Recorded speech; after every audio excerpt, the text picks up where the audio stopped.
Hello friends, welcome to the success Kendra. Friends देखिए, Bihar police 11 अगस्त 2024 original question paper जैसा आपको अनुभव होगा।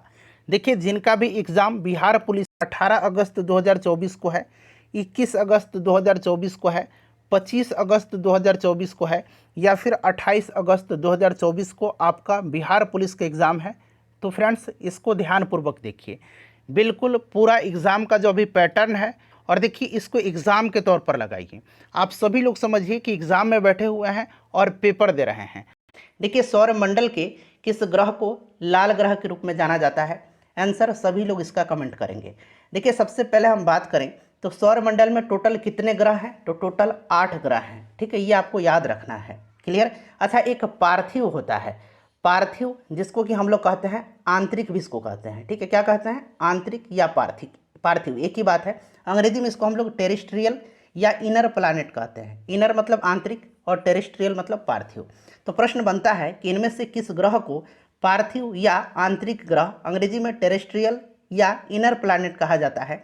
तो जिनको पार्थिव ग्रह या आंतरिक ग्रह कहा जाता है वो ग्रह कौन कौन से हैं? तो ध्यान रखेंगे, ये ग्रह है बुध, शुक्र, पृथ्वी और मंगल। ठीक है, ये 4 ग्रह जो हैं ये पार्थिव ग्रह है या आंतरिक ग्रह है। अंग्रेजी में कह लेंगे टेरेस्ट्रियल या इनर प्लैनेट है। क्लियर? अब एक तो हो गया पार्थिव या आंतरिक, दूसरा हो गया बृहस्पतीय या बाह्य ग्रह, जिसको कि हम लोग जोवियन या आउटर प्लैनेट कहते हैं। इसमें आता है कौन कौन सा ग्रह? बृहस्पति, शनि, अरुण और वरुण।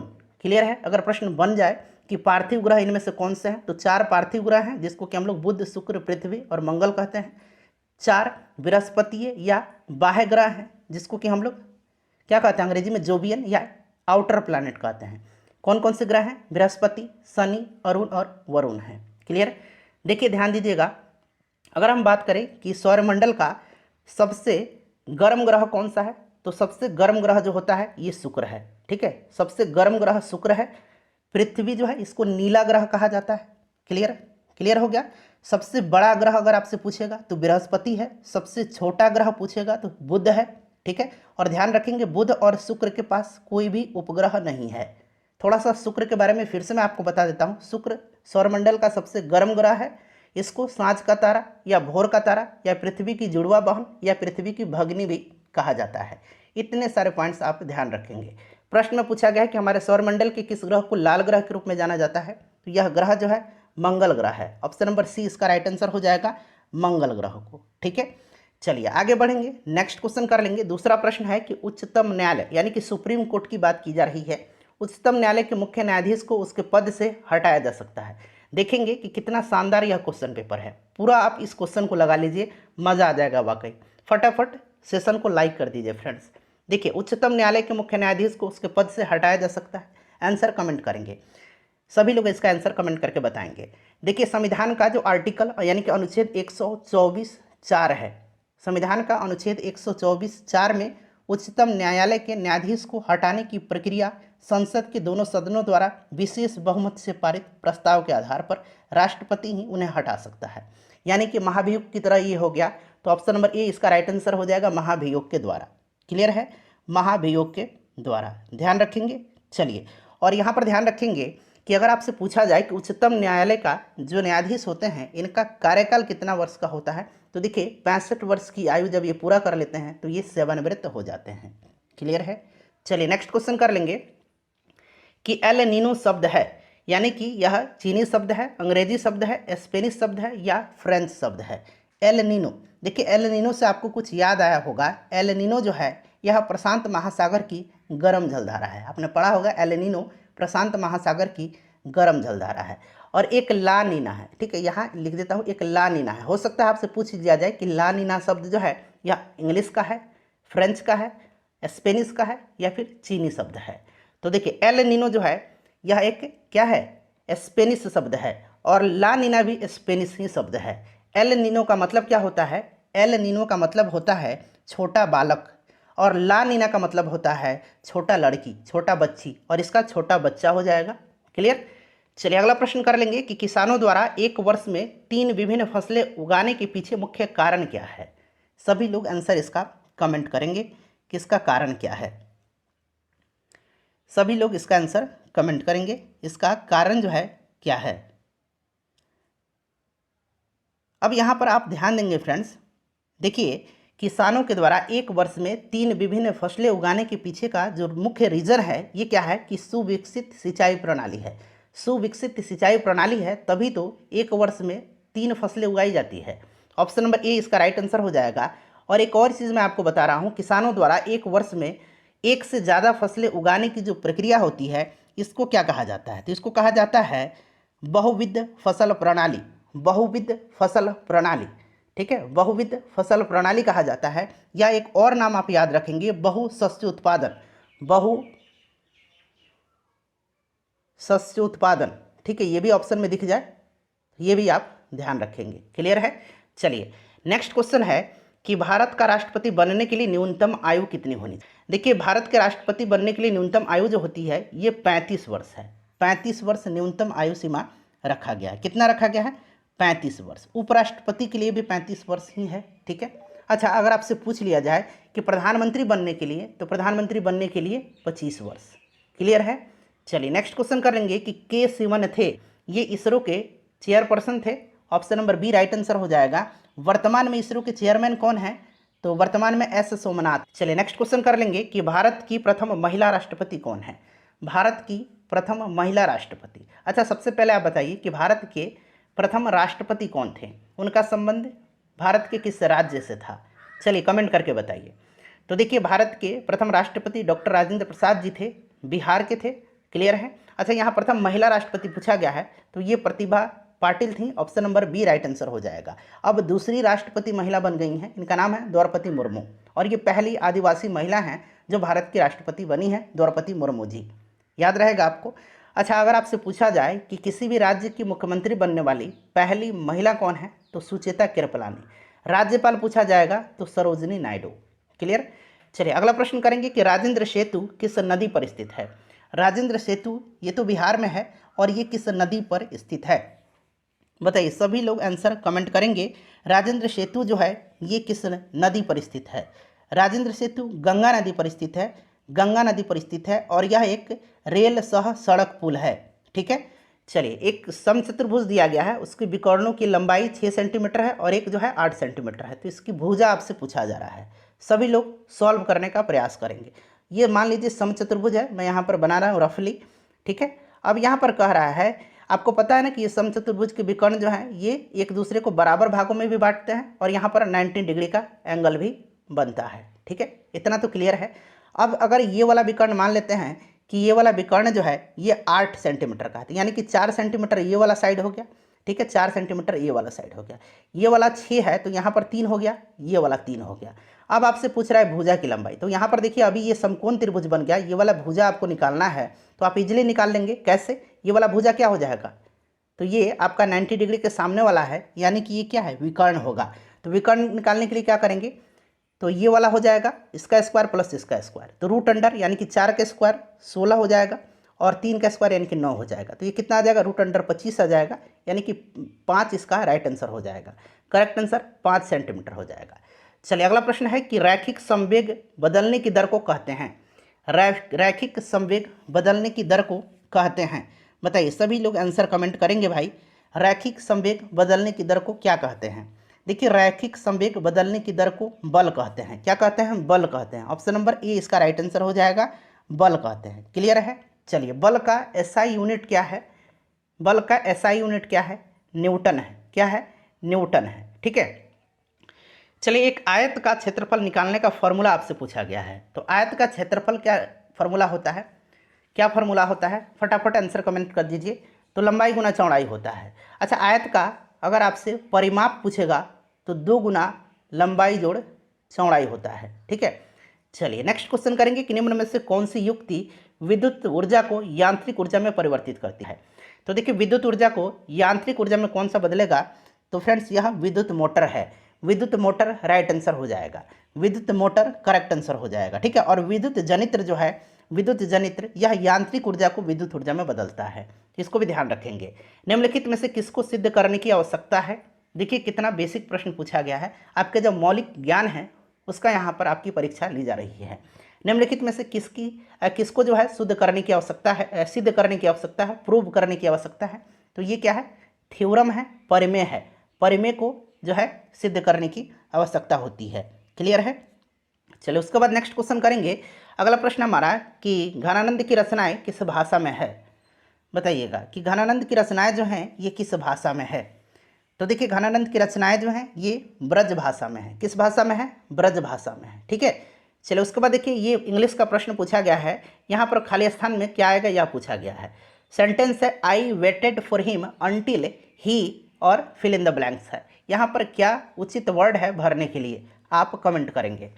आई waited for him until he came होगा, option number A right answer हो जाएगा। I waited for him until he came. ठीक है। चलिए कच्चा माल व हाथ में मुद्रा को कहा जाता है। कच्चा माल या हाथ में पैसा, मुद्रा मतलब पैसा, हाथ में पैसा को कहा जाता है। बताएंगे इसका राइट आंसर क्या हो जाएगा। कच्चा माल और हाथ में मुद्रा को क्या कहते हैं, बताइए राइट आंसर इसका क्या होगा। तो देखिए ये कहलाता है कार्यशील पूंजी। क्या कहलाता है, कार्यशील पूंजी के नाम से जाना जाता है। कच्चा माल व हाथ में मुद्रा को कार्यशील पूंजी के नाम से जाना जाता है, कार्यशील पूंजी हो जाएगा। उसके बाद देखिए अंतर्राष्ट्रीय साक्षरता दिवस प्रतिवर्ष किस दिन को मनाया जाता है। अंतर्राष्ट्रीय साक्षरता दिवस जो है ये प्रत्येक वर्ष किस दिन मनाया जाता है, किस तिथि को मनाया जाता है, बताइए। सभी लोग आंसर कमेंट करेंगे इसका। तो देखिए अंतर्राष्ट्रीय साक्षरता दिवस प्रतिवर्ष 8 सितंबर के दिन मनाया जाता है, 8 सितंबर के दिन। अच्छा 1 अगस्त के दिन भी प्रश्न बन सकता है। 1 अगस्त के दिन राष्ट्रीय पर्वतारोहण दिवस मनाया जाता है। ठीक है। 10 अक्टूबर के दिन क्या मनाया जाता है, तो 10 अक्टूबर के दिन विश्व मानसिक स्वास्थ्य दिवस मनाया जाता है, विश्व मानसिक स्वास्थ्य दिवस।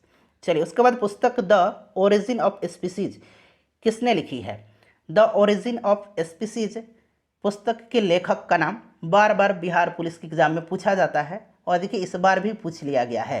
तो द ओरिजिन ऑफ स्पीसीज जो है ये चार्ल्स डार्विन की रचना है, द ओरिजिन ऑफ स्पीसीज। अच्छा कैरोलस लिनियस का नाम याद रखेंगे। इनको कैरोलस लिनियस को जो है आधुनिक वर्गीकरण का पिता कहा जाता है, आधुनिक वर्गीकरण का जनक इसको इनको कहा जाता है। इनकी भी पुस्तक है एक सिस्टेमा नेचुरा, मैं यहाँ पर लिखता हूँ। ठीक है, सिस्टेमा नेचुरे, हिंदी में ऐसे आपको लिखा मिलेगा सिस्टेमा नेचुरे। ठीक है, तो ये किसकी पुस्तक है, तो कैरोलस लिनियस की। नेक्स्ट क्वेश्चन है कि विश्व के सबसे बड़े क्रिकेट स्टेडियम मोटेरा का नया नाम क्या रखा गया है। तो इसका नाम क्या रखा गया है, कमेंट करेंगे सभी लोग। नया नाम रखा गया है Narendra Modi stadium, option number C right answer हो जाएगा।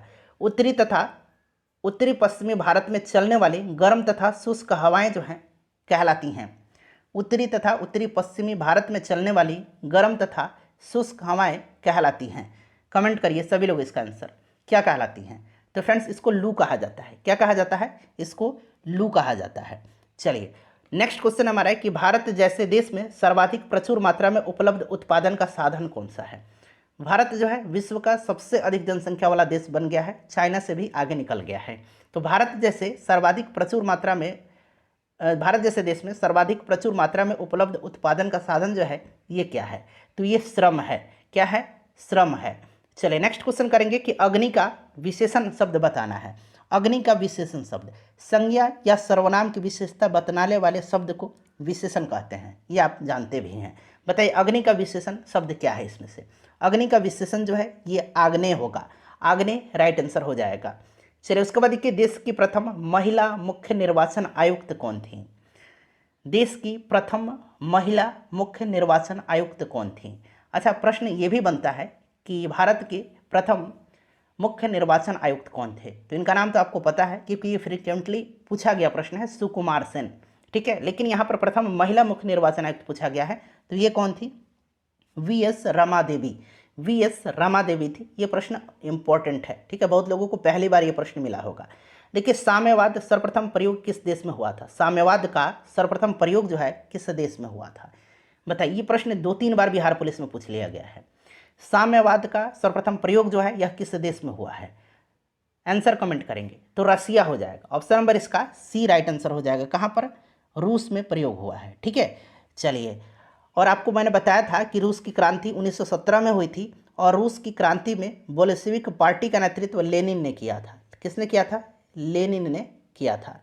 चलिए नेक्स्ट क्वेश्चन कर लेंगे। यहाँ पर देखिए मैथ का प्रश्न है, कह रहा है कि x plus 1/x equal to 2 है। तो पूछा गया कि x square plus 1/x square का मान कितना होगा। अब यहाँ पर थोड़ा सा आपको कॉमन सेंस लगाना है। अगर हम पुट करेंगे x की वैल्यू 1 रख देते हैं और फिर नीचे x की जगह हम 1 ही पुट करेंगे ना, तो ये देखिए 1 प्लस 1/1 कितना आएगा? ये 2 ही तो आएगा, यानी कि ये 2 आ गया, यानी कि हमने जो x का वैल्यू रखा है वो बिल्कुल ठीक है। तो अब यहाँ पर भी हम लोग x का वैल्यू 1 ही रखेंगे, तो x का स्क्वायर करेंगे मतलब 1 का स्क्वायर प्लस 1/1 का स्क्वायर करेंगे, तो फिर भी ये 2 ही तो आ जाएगा। क्लियर है? चलिए उसके बाद नेक्स्ट क्वेश्चन हमारा कि बैंकों की तुलना में, देखिए अब ये थोड़ा सा समझने वाला प्रश्न है। अब इस तरह का प्रश्न का क्या जवाब दिया जाए? कोई ऑथेंटिक सोर्स भी तो नहीं है। बैंकों की तुलना में साहूकार के द्वारा वसूली जाने वाली ब्याज की दर होती है, ये कम होती है, सामान्य होती है बैंक की तुलना में, या थोड़ी सी ज़्यादा होती है, या बहुत ज़्यादा होती है। अब इस तरह का क्वेश्चन का आप क्या जवाब देंगे? बैंक की तुलना में साहूकार के द्वारा वसूली जाने वाली ब्याज की दर जो होती है ये कम ही तो होती है, कम राइट आंसर इसका होगा। ठीक है। जल के अणुओं की गति जब चयनात्मक पारगम्य झिल्ली द्वारा हो तो उससे कहते हैं, उससे क्या कहते हैं? तो उसको कहा जाता है ऑस्मोसिस, यानी कि परासरण कहा जाता है। देखिए खुली वायु में कुछ दिन छोड़ देने पर सिल्वर की वस्तुएं काली हो जाती हैं। कैसी हो जाती हैं? काली हो जाती हैं, क्योंकि उन पर खाली स्थान दिया गया है कि परत बन जाती है। क्यों काली हो जाती है? उन पर किसकी परत बन जाती है? बताएंगे सभी लोग आंसर कमेंट करके। उन पर किसकी परत जो है बन जाती है? राइट आंसर बताएंगे कमेंट करके, क्या इसका आंसर होगा? तो उस पर जो है फ्रेंड्स ध्यान दीजिएगा, सिल्वर सल्फाइड की काली परत बन जाती है। सिल्वर सल्फाइड की काली परत बन जाती है, यह है सिल्वर सल्फाइड। ठीक है। चलो उसके बाद देखिए हिरोशिमा कविता के रचयिता कौन है? हिरोशिमा कविता है, इसके रचयिता कौन है? बताएंगे सभी लोग आंसर कमेंट करेंगे। देखिए हिरोशिमा कविता के रचयिता जो हैं ये कौन है? तो ये हैं सच्चिदानंद हीरानंद वात्स्यायन अज्ञे। ठीक है। तो option number D right answer इसका हो जाएगा।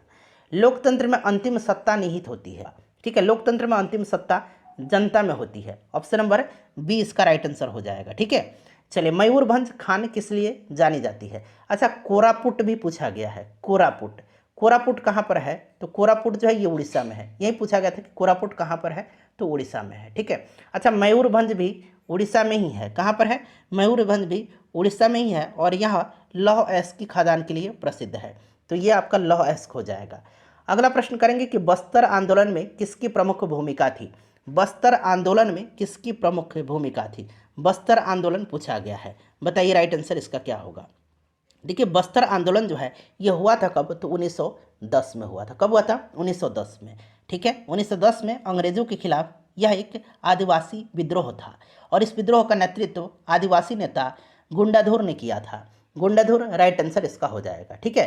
प्रत्येक परिमेय संख्या होती हैं एक, प्रत्येक परिमेय संख्या जो होती हैं वह एक क्या होती हैं? बताइए कमेंट करके आंसर बताइए।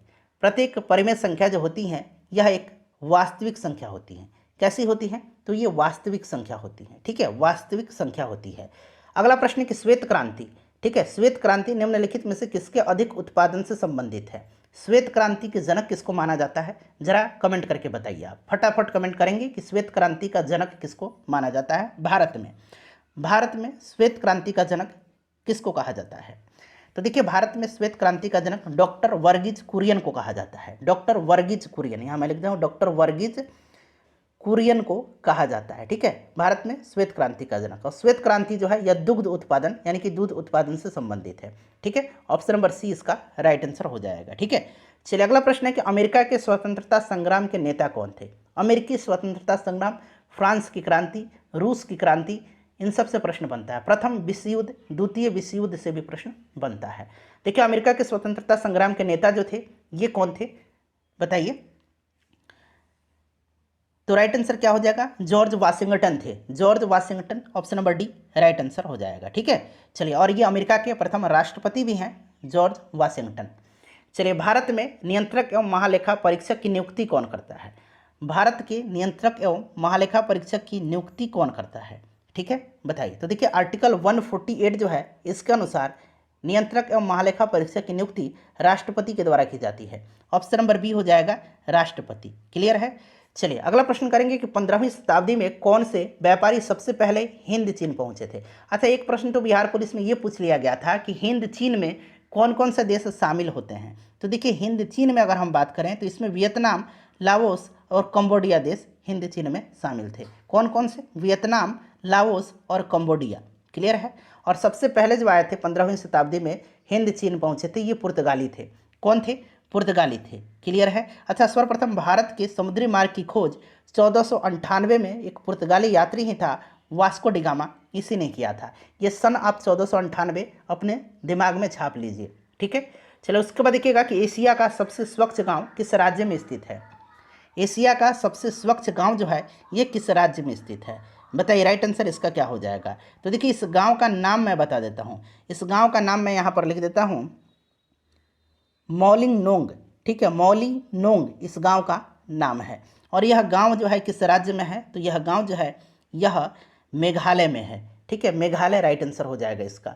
अलकनंदा नदी भागीरथी नदी से कहाँ पर मिलती है? अलकनंदा नदी भागीरथी नदी से कहाँ पर मिलती हैं? बताएंगे, सभी लोग आंसर कमेंट करेंगे। देखिए अलकनंदा नदी भागीरथी से मिलती है कहाँ पर? तो देवप्रयाग में। कहाँ पर मिलती है? देवप्रयाग में मिलती है। ठीक है, देवप्रयाग में। देवप्रयाग राइट आंसर इसका हो जाएगा। देखिए एक धन वार्षिक चक्रवृद्धि ब्याज की दर से 2 वर्ष में स्वयं का 25/16 गुना हो जाता है। तो ब्याज की दर आपसे पूछा गया है। ठीक है, स्वयं का 25/16 गुना हो जाता है। अब यहाँ पर ध्यान देंगे फ्रेंड्स, 25/16 जो दिया गया है, अब यहाँ से 16 क्या है? 16 जो है यहाँ पर मूलधन है। मूलधन क्या है? मूलधन 16 है। ठीक है, और मूलधन है ये, यानी कि मूलधन क्या है? ये P है। और मिश्रधन जो है, अमाउंट जो है ये कितना है? 25 है। अब आपको फॉर्मूला पता होगा कि E इक्वल टू क्या होता है? P into 1 plus R upon 100 और इसका पावर n क्या है? टाइम है यहाँ पर। अब यहाँ पर देखिए A आपको दिया गया है और P भी दिया गया है। तो A कितना पुट करेंगे? 25। P कितना पुट कर दिया मैंने? 16। 1 प्लस R ही तो हमें निकालना है, R अपॉन 100 और टाइम जो है 2 वर्ष दिया गया है। ठीक है, टाइम 2 वर्ष दिया गया। यहाँ मैं फिर से लिख देता हूँ, A equal to P into 1 plus R upon 100 का पावर टाइम है ये n है। अब यहाँ पर हम A कितना रखेंगे? 25। P कितना है? 16। 1 अपॉन R बटा 100 और टाइम 2 वर्ष दिया गया है। ठीक है, अब इसको सॉल्व करेंगे तो इधर देखिए ये 25, 16 इधर आ जाएगा बट्टा में।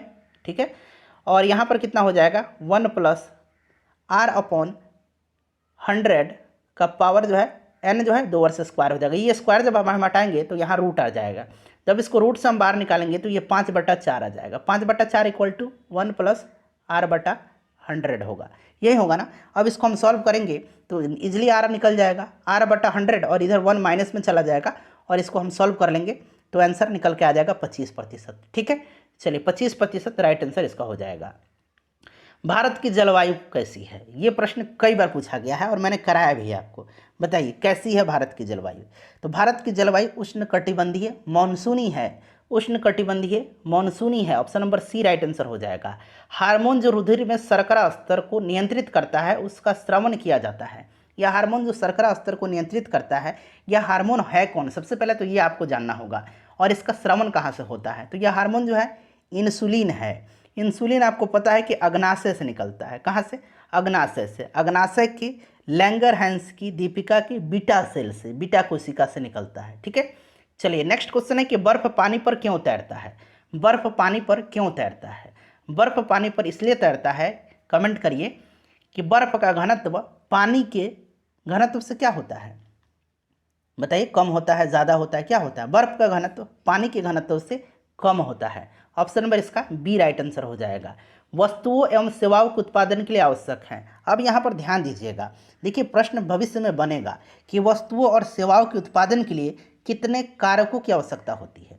कितने कारकों की आवश्यकता होती है? तो वस्तुओं और सेवाओं के उत्पादन के लिए टोटल 4 कारकों की आवश्यकता होती है। ये 4 कारक हैं कौन कौन से? तो एक तो भूमि हो गया, दूसरा श्रम हो गया, तीसरा पूंजी हो गया और चौथा उद्यमी हो गया। उद्यमी, ठीक है, उद्यमी। कौन कौन से हो गए? भूमि, श्रम, पूंजी और उद्यमी। यहाँ पर देखिए भूमि दिया गया है, श्रम भी है और पूंजी भी है, एक उद्यमी याद रखेंगे। तो ए और बी दोनों इसका राइट आंसर होगा ऑप्शन नंबर सी, ए और बी दोनों। चलिए निम्न में से कौन भारत के उप प्रधानमंत्री नहीं रहे हैं? भारत के उप प्रधानमंत्री नहीं रहे हैं तो देखिए भारत में अब तक 7 उप प्रधानमंत्री रहे हैं। कितने? 7। कौन? सबसे पहले तो सरदार वल्लभ भाई पटेल थे उप प्रधानमंत्री, फिर मोरारजी देसाई, चौधरी चरण सिंह, जगजीवन राम, यशवंत राव चौहान, चौधरी देवीलाल और लास्ट में सबसे जो 7वीं बार पिछले बार बने थे लाल कृष्ण आडवाणी थे। वर्तमान में कोई भी उप प्रधानमंत्री नहीं है। ठीक है, तो इसमें से देखिए एच.एन. बहुगुणा जो है ये कभी भी उप प्रधानमंत्री नहीं रहे हैं। भारत में मीठे पानी की सबसे बड़ी झील, बिहार मध्य स्थित दरोगा में पूछा गया था कि भारत में सबसे बड़ी खारे पानी की झील, तो खारे पानी की झील आपको कौन सा है? चिल्का है, जो कि कहाँ पर है? उड़ीसा में है। अगर आपसे प्रश्न इस तरह से पूछता कि भारत में सबसे बड़े अंतर्देशीय खारे पानी की झील, तब सांभर झील होता, लेकिन जब भी पूछेगा सबसे बड़े खारे पानी की झील तब आप चिल्का ही लगाइएगा। अंतर्देशीय जब लग जाएगा तब आप सांभर लगाइएगा। ठीक है, और सबसे बड़े मीठे पानी की झील जो है यह कौन सी झील है? तो यह उलर झील है। ठीक है, कौन सी झील है? तो यह उलर झील है। राइट आंसर इसका उलर हो जाएगा, जो जम्मू कश्मीर में है। ठीक है, चलिए प्रतिध्वनि सुनाई देती है, प्रतिध्वनि इको जिसको हम लोग बोलते हैं अंग्रेजी में, यह सुनाई देती है।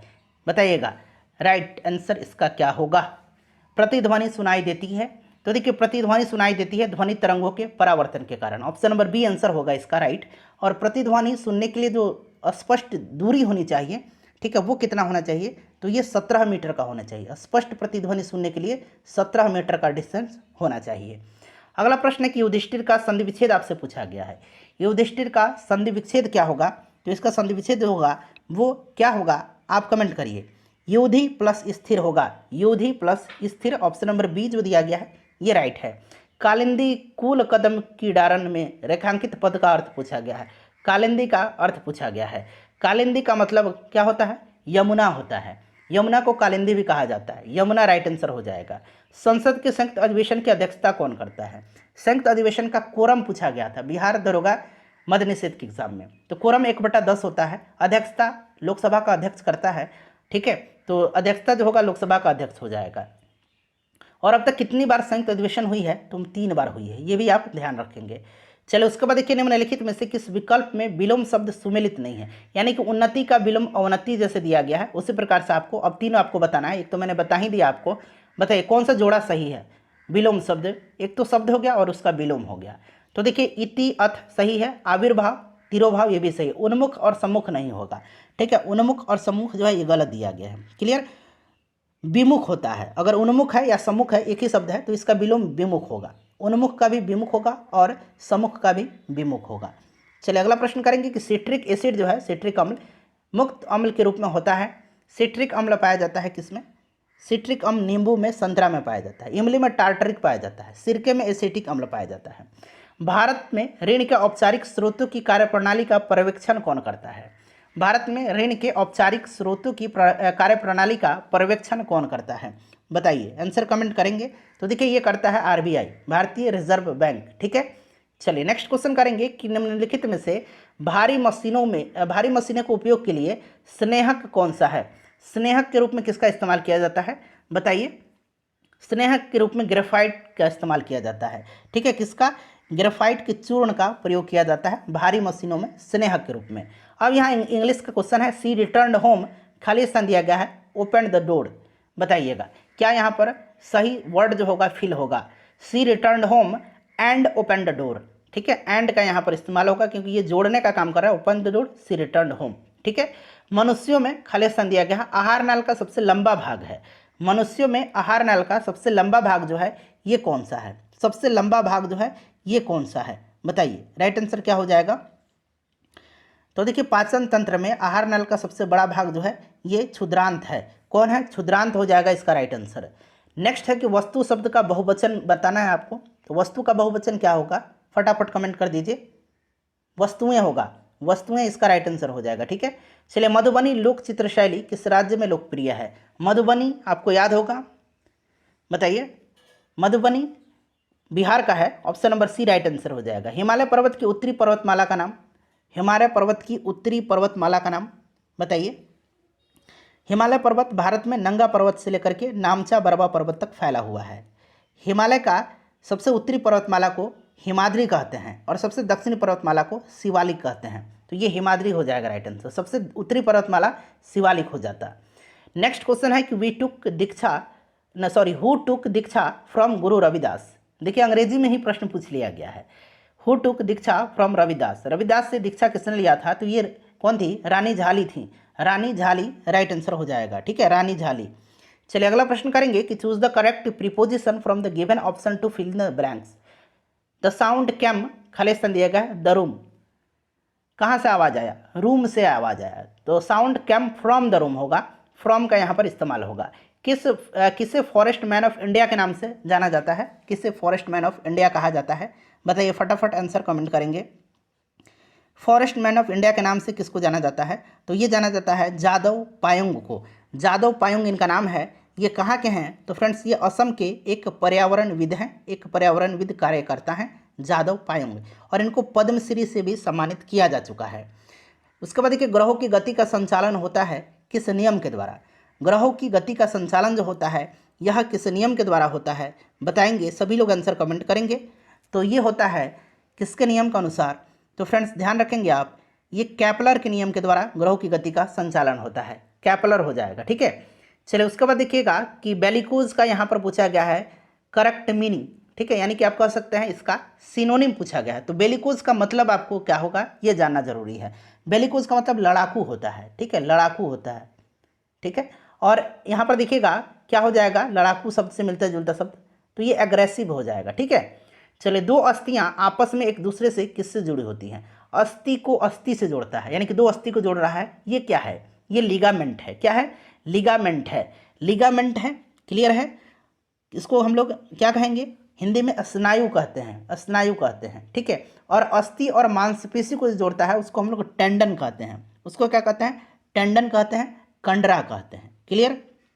चलिए अगला प्रश्न करेंगे कि प्रति 1000 पुरुषों पर महिलाओं की संख्या क्या कहलाती है? प्रति 1000 पुरुषों पर महिलाओं की संख्या क्या कहलाती है? तो फ्रेंड्स इसी को तो हम लोग लिंगानुपात कहते हैं।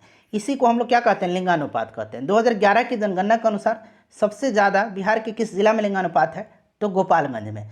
सबसे कम कहाँ पर है बिहार में? तो मुंगेर में है। चलिए सर्व शिक्षा अभियान का उद्देश्य आपसे पूछा गया है। सर्व शिक्षा अभियान का उद्देश्य क्या है? देखिए सर्व शिक्षा अभियान जो है यह प्रधानमंत्री अटल बिहारी वाजपेयी के समय में 2001-2 में स्टार्ट की गई थी। ठीक है, 6 से 14 वर्ष आयु समूह के सभी बच्चों को प्रारंभिक शिक्षा देना। ऑप्शन नंबर इसका सी राइट आंसर हो जाएगा। ठीक है, चलिए नेक्स्ट क्वेश्चन करेंगे कि यदि दो कोण एक दूसरे के पूरक हो, कैसे हो? पूरक हो, तो प्रत्येक कोण कैसा होगा? यदि दो कोण एक दूसरे के पूरक हैं तो प्रत्येक कोण जो होगा ये न्यून कोण होगा, एक न्यून कोण होगा। ठीक है, खोजी गई प्रथम जीवाणुरोधक यानी कि एंटीबायोटिक दवा कौन सी थी? खोजी गई प्रथम एंटीबायोटिक कौन सी थी? एंटीबायोटिक की खोज अलेक्जेंडर फ्लेमिंग ने किया था, ये आपको भी पता है। और प्रथम एंटीबायोटिक पेनिसिलिन है। इसकी खोज के श्रेय के लिए 1928 में इनको जो है नोबेल पुरस्कार अलेक्जेंडर फ्लेमिंग को दिया गया था। पेनिसिलिन है। चलिए उसके बाद देखिएगा कि सौर सेल बनाने के लिए कौन सा पदार्थ उपयोग किया जाता है? हूबहू यही प्रश्न जो है बिहार मद्य निषेध दरोगा के 16 जुलाई 2023 में पूछा गया था।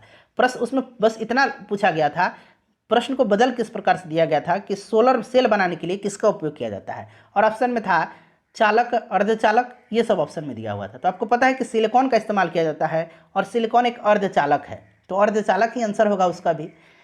मूली एक रूपांतरित क्या है? अच्छा आलू बार बार पूछा जाता है, आलू क्या है? तो आलू एक तना है रूपांतरित। और मूली क्या है बताइए? मूली क्या है? सभी लोग आंसर कमेंट करेंगे। मूली क्या है? तो मूली जो है फ्रेंड्स यह क्या है? तो एक रूपांतरित जड़ है, मूल है। ठीक है, तो ऑप्शन नंबर यहाँ पर देखिए मूल दिया गया है।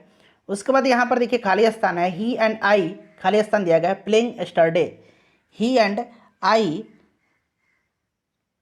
आई वेर प्लेइंग एस्टरडे। ठीक है, तो यहाँ पर वर आ जाएगा। भारत में है, भारत में है, बताइए भारत में है क्या है?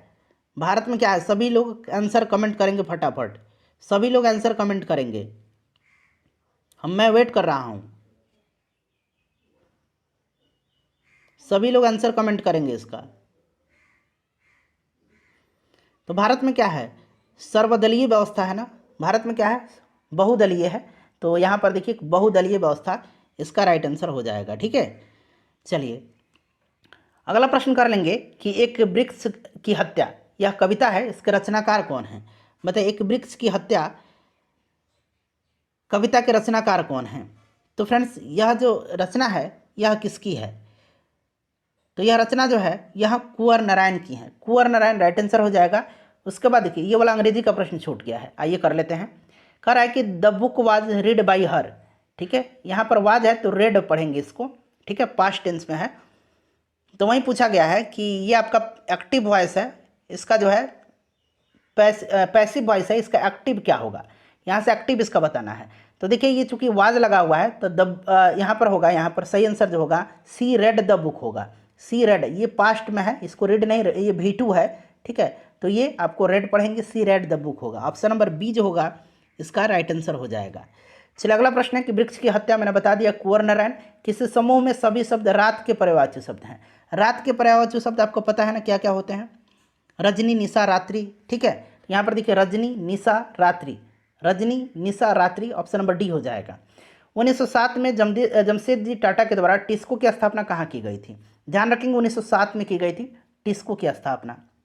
ठीक है, 1907 में की गई थी टिस्को की स्थापना।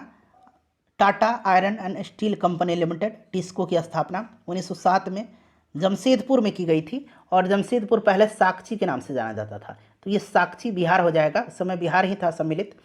2011 की जनगणना के अनुसार भारतवर्ष में अधिकतम जनसंख्या घनत्व वाला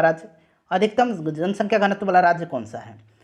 तो ये अपना राज्य बिहार है। और सबसे कम पूछेगा जनसंख्या घनत्व वाला राज्य तो अरुणाचल प्रदेश होगा। उसके बाद देखिएगा, ये मैथ का प्रश्न है, कितना धन 2 वर्ष में 12% प्रति वर्ष ब्याज, वार्षिक ब्याज की दर से इतना हो जाएगी, जबकि ब्याज की गणना वार्षिक है। चलिए, इसका आंसर आप लोग कमेंट करेंगे बना करके। चलिए, राइट आंसर मैं आपको बता देता हूँ, 2000 रुपया जो है इसका करेक्ट आंसर हो जाएगा। ठीक है, ऑप्शन में देखिए 2000 रुपया यहाँ पर दिया गया है। चलिए, नेक्स्ट क्वेश्चन कर लेंगे। अगला प्रश्न है कि वायवीय श्वसन में ग्लूकोज के विखंडन से प्राप्त होता है। वायवीय श्वसन में ग्लूकोज के विखंडन से प्राप्त होता है। अब देखिए, ऐसा श्वसन जिसमें ग्लूकोज का विखंडन होता है, ठीक है, और कार्बन डाइऑक्साइड और जल का निर्माण होता है, उसी को हम लोग वायवीय श्वसन कहते हैं। तो कार्बन डाइऑक्साइड और जल का निर्माण होगा। ठीक है, अंतर्राष्ट्रीय न्यायालय का मुख्यालय किस शहर में स्थित है? तो फ्रेंड्स, ये कहाँ पर है अंतर्राष्ट्रीय न्यायालय का मुख्यालय? तो ये नीदरलैंड में है। और नीदरलैंड के किस शहर में है? तो द हेग में है। हेग इसका राइट आंसर हो जाएगा, ऑप्शन नंबर सी। उसके बाद देखिएगा कि भूगोल सीखना कठिन है, इसका ट्रांसलेशन यहाँ पर आपको बताना है। भूगोल सीखना कठिन है, बताइए। बहुत ही सिंपल है, geography is difficult to learn. ठीक है, geography is difficult to learn या हार्ड टू रन, जो भी कहे। हार्ड टू रन भी लर्न भी हो जाएगा और डिफिकल्ट टू लर्न भी हो जाएगा। उसके बाद देखिए, पूछा गया कि नाइट्रोजन गैस वायुमंडल में कितने प्रतिशत उपस्थित है? नाइट्रोजन गैस जो है ये लगभग 78% है, आपको भी पता है। ऑक्सीजन लगभग 21% है और कार्बन डाइऑक्साइड 0.03% है। कार्बन डाइऑक्साइड बहुत बार पूछा जाता है। जीवन के बाद के वर्षों में शिक्षा का लाभ क्या है? अब देखिए, इसका आंसर क्या देंगे आप, सोच समझ के बताइएगा। अब इसका देखिए बहुत सारा आंसर हो सकता है। बहुत लोग कहेंगे अच्छा कार्य और वेतन भी मिलना चाहिए और जीवन के मूल्य का भी विकास होना चाहिए। तो मेरे ख्याल से तो ये भी होगा और ये भी होगा। लेकिन आज के अगर परिप्रेक्ष्य में देखें तो जीवन के बाद के वर्षों में शिक्षा का लाभ क्या है? तो शिक्षा का लाभ है हमें ज़्यादा से ज़्यादा धन कमाना, अच्छा जॉब मिल जाए, इसीलिए तो आप शिक्षा ग्रहण करते हैं। तो अच्छा कार्य और वेतन भी हो जाएगा और जीवन के मूल्यों का विकास भी सही है। ठीक है, चलिए उसके बाद देखिएगा कि the Greek invaders in India were followed by. अब सीधे हिस्ट्री का क्वेश्चन अंग्रेजी की तरफ पूछ लिया गया है। The Greek invaders in India were followed by Shaka and Huns. ठीक है, किसके शक एंड हुन हो जाएगा। चलिए उसके बाद देखिए रासायनिक परिवर्तन का उदाहरण। रासायनिक परिवर्तन का इसमें से उदाहरण कौन सा है बताएंगे सभी लोग आंसर कमेंट करके। रासायनिक परिवर्तन का उदाहरण कौन सा है? जल का जमना, ये भौतिक है। चीनी का पिघलना भी भौतिक है। दूध का खट्टा होना, दूध का खट्टा होना, बताइए। तो यही रासायनिक परिवर्तन है, दूध का खट्टा होना। फिर से आप उसको खट्टापन को मिटा देंगे क्या? नहीं मिट सकता है। निम्न में से कौन सी रबी फसल नहीं है? रबी फसल कौन कौन सी होती है ये जानना जरूरी है। रबी की फसल जो होती है ये गेहूं है, सरसों है, चना है, ये सब रबी होती है। ठीक है, यहाँ पर रबी में दिया गया गेहूं, चना, सरसों। ज्वार जो है ये खरीफ फसल है। ज्वार जो है खरीफ फसल है। ज्वार, बाजरा, धान, ठीक है, ये सब खरीफ फसल है। चलिए एमनेस्टी इंटरनेशनल क्या है? एमनेस्टी इंटरनेशनल का मुख्यालय कहाँ पर है? लंदन में है। याद रखेंगे, मुख्यालय हो सकता है पूछ लिया जाए तो लंदन में है। इसकी स्थापना 1961 में हुई थी और यह एक मानवाधिकार संगठन है। मानवाधिकार संस्था है, मानवाधिकार संगठन, राइट आंसर हो जाएगा। बारदोली सत्याग्रह में मुख्य भूमिका किसने निभाई थी? तो बारदोली सत्याग्रह हुआ था कब? बारदोली सत्याग्रह हुआ था कब? 1928 में, 1928 में हुआ था। ठीक है, कहाँ पर? तो गुजरात में। क्लियर है? चलिए, और इसमें महत्वपूर्ण भूमिका जो है ये सरदार पटेल ने निभाई थी, और यहीं पर बारदोली में ही इनको सरदार की उपाधि दी गई थी। जीडीपी का तात्पर्य, ये प्रश्न भी पूछ लिया गया था, ये मद्देनजर दरोगा में प्रश्न पूछा गया था इस तरह से कि एक देश की घरेलू सीमा में एक वर्ष में उत्पादित सभी अंतिम वस्तुओं तथा सेवाओं को क्या कहा जाता है? तो फ्रेंड्स ये जीडीपी कहलाता है। ठीक है, जीडीपी राइट आंसर हो जाएगा। जीडीपी ध्यान रखेंगे, सकल घरेलू उत्पाद, ग्रॉस डोमेस्टिक प्रोडक्ट। ठीक है, सकल घरेलू उत्पाद। देखिए, अल्प बेरोजगारी तब होती है जब लोग, अल्प बेरोजगारी कब होती है? जब लोग अपनी क्षमता से कम कार्य करते हैं, अपनी क्षमता से कम कार्य करते हैं। ठीक है, अपनी क्षमता के अनुसार काम नहीं करते हैं। इसका मतलब क्या है? या तो थोड़ा काम उनको मिलता है, या वहाँ पर बेरोजगारी है, अल्प बेरोजगारी है, पूरा फुल वर्क नहीं मिलता है उनको, तो इसीलिए अपनी क्षमता से कम काम करते हैं। यहाँ पर देखिए, where did Somnath Yadav, sorry Santosh Yadav, not Somnath, Santosh Yadav go for her college education. अब देखिए संतोष यादव को का नाम देखिए, बताइए, हर लगा हुआ है यानी कि ये स्त्री हैं, महिला हैं। तो संतोष यादव कौन है? तो ये एक प्रसिद्ध पर्वतारोही हैं, और संतोष यादव का नाम रिकॉर्ड है, एवरेस्ट पर 2 बार चढ़ने वाली यह विश्व की प्रथम महिला हैं। ठीक है, और ये कॉलेज की एजुकेशन के लिए जयपुर गई थी। ठीक है, जयपुर राइट आंसर हो जाएगा। भारत में पहला भूमिगत रेलवे कहाँ बनाया गया था? तो ऑब्वियसली आपको पता है कि ये कलकत्ता में बना था। कहाँ पर? कलकत्ता में बना था। ठीक है, कलकत्ता में 1984 में इसकी शुरुआत की गई थी, और यह भारत की प्रथम भूमिगत रेल है। अमेरिका में नागरिक अधिकार आंदोलन किसके द्वारा शुरू किया गया था? अमेरिका में नागरिक अधिकार आंदोलन जो है यह किसके द्वारा शुरू किया गया था? कमेंट करेंगे आंसर सभी लोग। तो ये मार्टिन लूथर किंग के द्वारा शुरू किया गया था, मार्टिन लूथर किंग जूनियर के द्वारा शुरू किया गया था। इस आंदोलन का मुख्य उद्देश्य क्या था? तो अलगाव, नस्ल और रंग के आधार पर अफ्रीकी अमेरिकियों के साथ जो भेदभाव होता है उसी को कम करना था। किस घटना ने राष्ट्रवाद की अवधारणा को जन्म दिया? राष्ट्रवाद की अवधारणा को जन्म दिया था किस घटना ने? तो ये घटना घटी थी 1789 में। अब आप बताइए 1789 में कौन सी घटना घटी थी?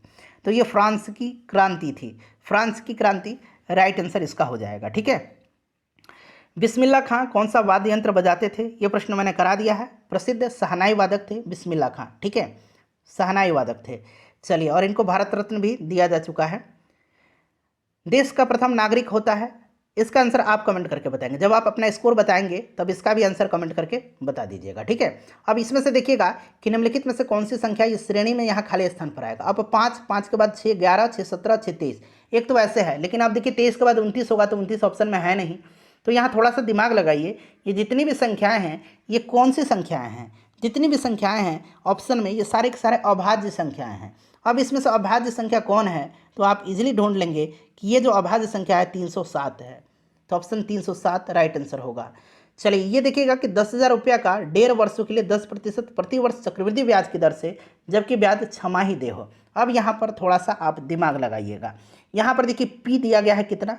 10,000 रुपया। ये सॉल्व मैं बता देता हूँ, थोड़ा सा डिफिकल्ट है।